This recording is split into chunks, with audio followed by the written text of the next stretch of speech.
中日ファンさん、今更になって被弾像を心配しだす。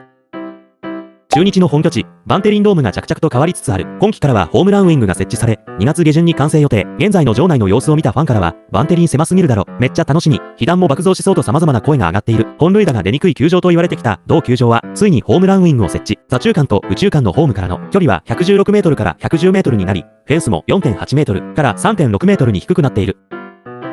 なんで自チームのホームランだけ増えると思ってたんや。